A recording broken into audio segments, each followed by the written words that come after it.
Hi, Year 6. I am so excited to be reading to you from home. I'd rather be reading to you in school.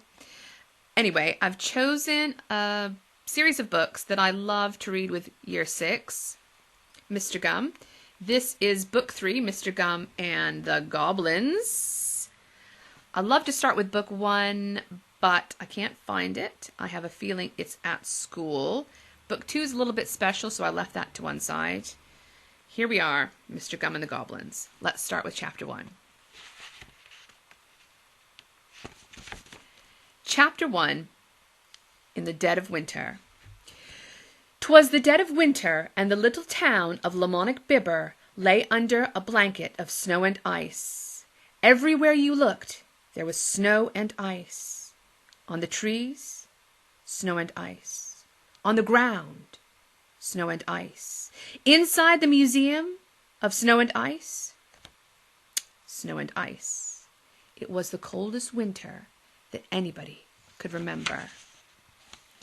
Inside the inns and taverns, the menfolk sat around the blazing log fires, drinking their ale and telling stories of never-to-be-forgotten heroes like What's-His-Name and that tall man in the shirt who killed all those dragons. In the houses, mothers put their young ones to bed, soothing them with gentle lullabies about fierce dragons and crocodiles. In a little cottage by the meadow, a hobbit sat reading The Lord of the Rings and microwaving his feet to keep warm. 'Twas the dead of winter, all right.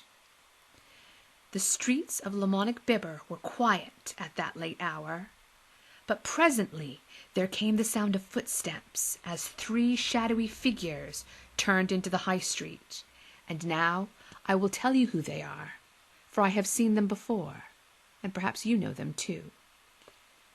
The leader was Friday O'Leary, a wise old man who knew the secrets of time and space. He carried a lantern which cast a ghostly yellow light on the icy cobblestones. Next came a 9-year-old girl called Polly. She too carried a lantern, and it shone brave and true, just like her pure, strong heart. And last of all came little Alan Taylor, the headmaster of St. Pterodactyl's School for the Poor.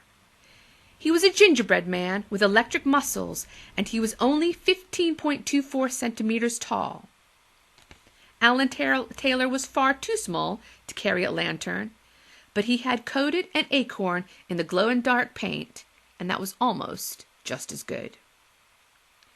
"'Tis late, friends," whispered Friday O'Leary as the church bells rang out for 10 o'clock, belting out like absolute marshmallows in the wintry night. "We should all be getting home, for who knows what strange spirits are about in the dead of winter."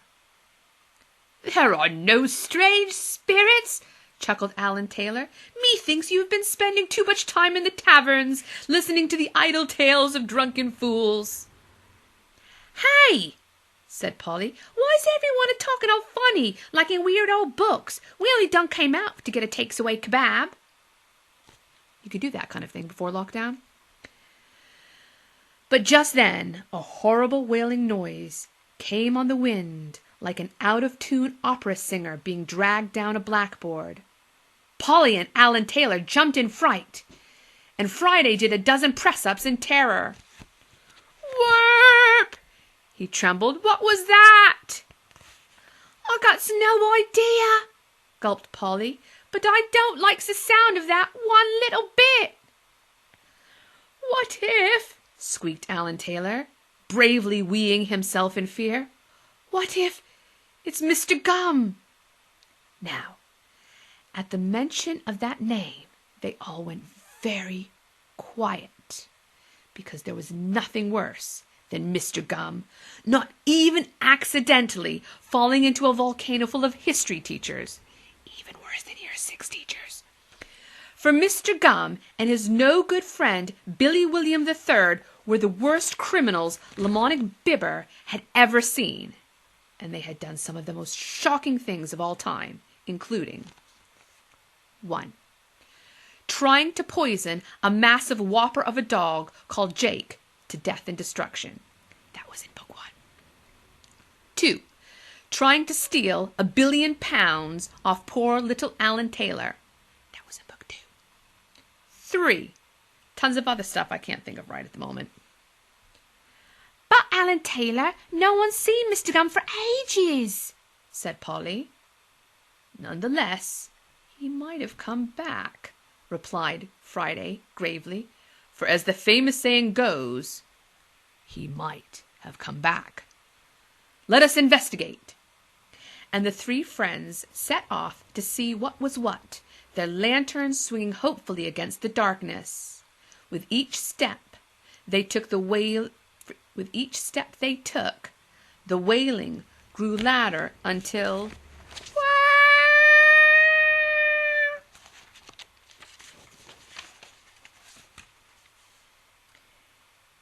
"It's coming from the alley behind Mrs. Lovely's sweet shop," said Friday. And even as he said those words, a hunched-up figure appeared in the narrow passage, staggering towards them with outstretched arms like a mummy. Not the nice kind of mummy, obviously. The type with dusty old bandages who's always chasing you through museums at night because you dug them up out of their pyramids because you were a scientist, and that's what scientists do. But hold on, frowned Polly. we haven't even been messing around in no pyramids lately. That can't be a mummy after all. Why, she exclaimed, it's Mrs. Lovely, and she's all been duffed up and mangled. No! cried Friday in distress, for Mrs. Lovely was his wife, and he loved her like a barbecue. No! he cried into the cold, cold night. No! End of chapter 1.